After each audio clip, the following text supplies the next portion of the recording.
Thailand is known around the world for its delicious food, unspoilt beaches, and the warm welcome it extends to gay tourists. Matt-Cain travels to Bangkok, Koh Samui and Phangan to see whether the country lives up to its reputation. As our taxi sets off from Bangkok airport, I'm bombarded by billboards carrying images of the Thai king. Our driver tells us that he died nearly 10 months ago now, but the country is still in mourning. Clearly, the Thai people are very attached to their royal family. Without wanting to be disrespectful, I find myself worrying that if the country's in mourning, my holiday might not be what I was hoping. I'm here with a friend to get away from the stresses of work and really want to relax for 10 days. Golden Glow, the Temple of Dawn, in Bangkok. As it happens, I have nothing to worry about. I've never been to Bangkok before, but soon discover that, like many Asian cities, it mixes the new with a smattering of the old. Modern high-rise office and apartment blocks, not to mention countless branches of 7-Eleven, jostle for space with low-rise buildings that may look tatty but offer a glimpse into the city's intriguing past. My favorite area is the neighborhood near Chinatown, where the streets are lined with trees and the alleyways bustle with the activity of street markets. One major downside is I don't think I've ever been to a city so choked by traffic, and we soon discover that getting around Bangkok by car is a constant challenge. But this negative is easily outweighed by the wealth of positives, not least of which is the city's thriving gay scene. With such a calm, peaceful and tolerant culture, the capital of Thailand has become the undisputed hub of gay Asia. Relax, Matt-Cain. Much of the inspiration for some of the more outrageous anecdotes about gay Bangkok can be found in the gay red light district on Samui Pradak. Here you can watch live sex shows and hire boys after watching them go dance on stage. We dip in briefly but are upset by the sight of teenagers in underwear shuffling around podiums looking dead behind the eyes. Instead, we head to Samui 4, a street just a few blocks away which is home to most of the city's mainstream gay bars. Venues such as The Stranger and Telephone may seem a little uncool compared with those in major Western cities, but they're friendly, unpretentious and great fun. Around 11 p.m. most of the regulars move on to a club called DJ Station, just a few streets away on Samui 2. Although to call it a club is a bit of a misnomer, it's more a whole street of clubs with customers spilling out onto the pavement in between. We spot a dance club, a drag club, a cabaret club, a karaoke club and a cocktail bar, all of which are packed with young gay men from all over Asia, and there's a lot of love for Westerners. Wat a sight. The Temple of Wat Pha is the largest in Bangkok and is known as the birthplace of traditional Thai massage. Thankfully, we're relieved to find that, with such a busy scene, there isn't much sightseeing to be done, although on our second day we do explore some of the better-known temples with a local tour guide called Chris, who educates us about the Buddhist way of life, beliefs and ceremonies. Doing the tour with stonking hangovers feels slightly disrespectful, and the need to wear long trousers in the sweltering humidity doesn't help.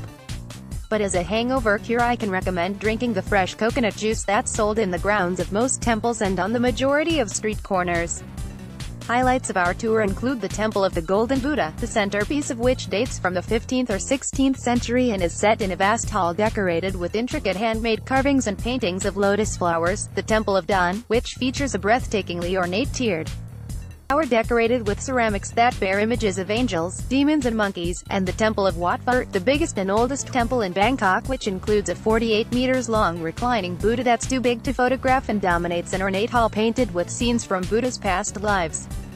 Icon, the Temple of the Golden Buddha. Our guide also takes us on a trip on a long-tail boat.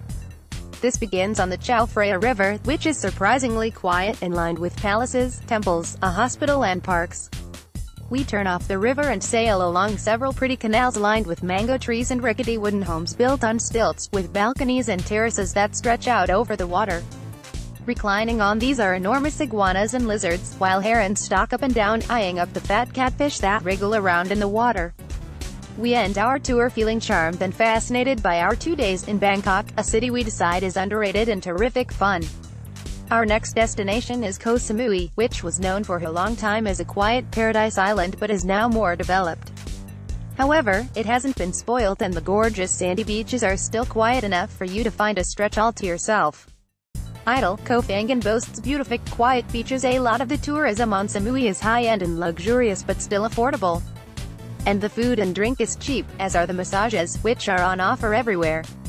The main roads off the beaches are sometimes rough around the edges, with low-hanging electricity cables trailing everywhere, but they allow you a peek into the lives of the locals and give the island authenticity and soul. Most of the nightlife on Samui is centered around Chaweng, the principal town and tourist hub on the island. The main street here looks a bit like Magaluf, albeit with men walking up and down offering photos with lizards and iguanas, and ladyboys trying to entice you into cabaret shows. But these approaches are friendly and respectful, and if you're drinking you don't feel the threat of exploitation.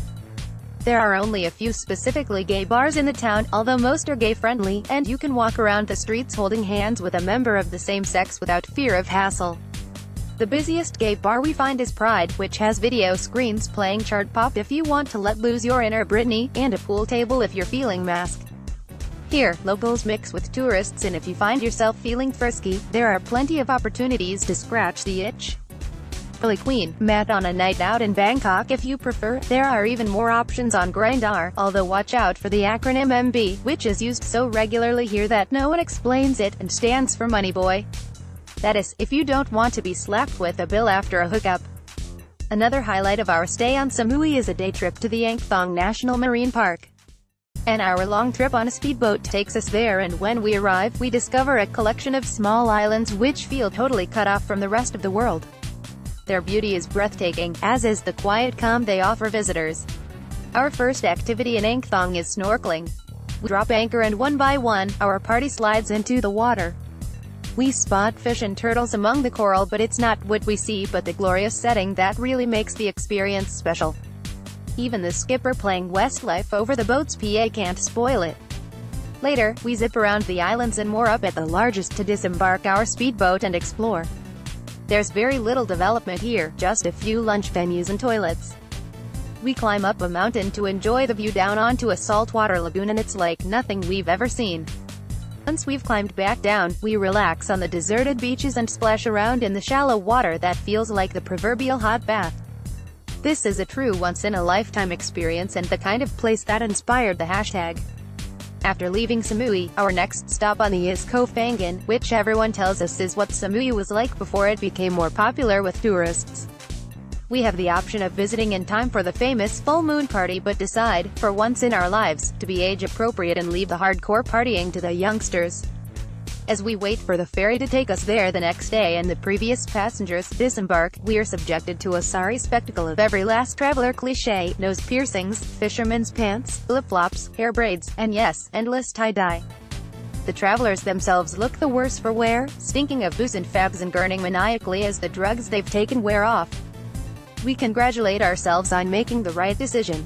Unspoilt, Thong National Park. Once we've had chance to settle in, we discover that Phangan is indeed slower paced than Koh Samui, with even more stretches of beautiful, deserted beach. It's the ideal destination if you're looking for peaceful seclusion with a boyfriend. We soon slip into a mood of quiet reflection and can feel ourselves benefiting from the opportunity to ponder on our lives back home. The main town of Thong Sala is the only disappointment of our time on Phangan. This is overrun with scabby dogs and more traveler cliches, and all we can find to eat is burger, pizza and full English breakfasts. We much prefer Hadrin, a lovely little village near to the port where our ferry docked. This is crisscrossed with quiet, dusty streets offering views into Thai homes and businesses. There are several little restaurants, and we eat in the no frills no name, where it feels as if we are sitting in a family's front room.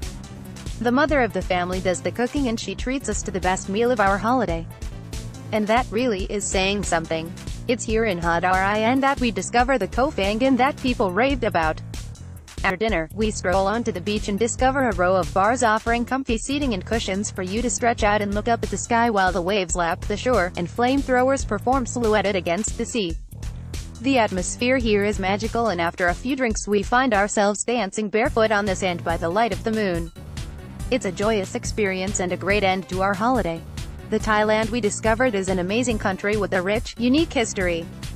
As we prepare to leave, I remember that someone told us it's the only country in Southeast Asia that was never colonized and therefore has a name meaning land of the free. And for a glorious 10 days it really did make us feel free. And that's a special feeling we'll cherish for a long time. InclusiveRetreats.com. At Inclusive Retreat, where we stayed the Lit Bangkok, this stylish hotel feels homely even though it has 7 floors of rooms. The Lit is a hidden delight tucked away from the busy main roads of the capital and featuring a spa, gym and infinity pool. A perfect fit for attitude readers, it also offers the best welcome pack we've ever seen, including items that are actually useful such as after sun, a plug adapter and mosquito repellent. A winner on every front. Bangkok.com. Samui, Koh Samui opened just 1 year ago. Samui offers tourists rooms and villas, each with a private pool, some of them looking out to the beach, others more secluded for couples wanting privacy. This is an adults-only resort, so you don't have to worry about annoying kids clogging up the gorgeous infinity pool. And it's quite coupley but not too straight. We spotted a handful of gay couples canoodling on the sun loungers. There's an army of staff catering to your every whim, sunrise and sunset yoga classes as well as a gym and spa and one of the best breakfasts we've ever had. Idyllic. Samui.com. The coast, Koh Phangan. This slightly older resort was the prototype for Samui and has equally well-maintained gardens and grounds and an equally gorgeous infinity pool overlooking its own stretch of beach. Around full moon parties it caters to a younger crowd, the straight kind who get rowdy over cocktails at the swim-up bar and arrive for breakfast 10 minutes before the buffet closes. The rest of the time it's a quiet delight. TheCoastPhangan.com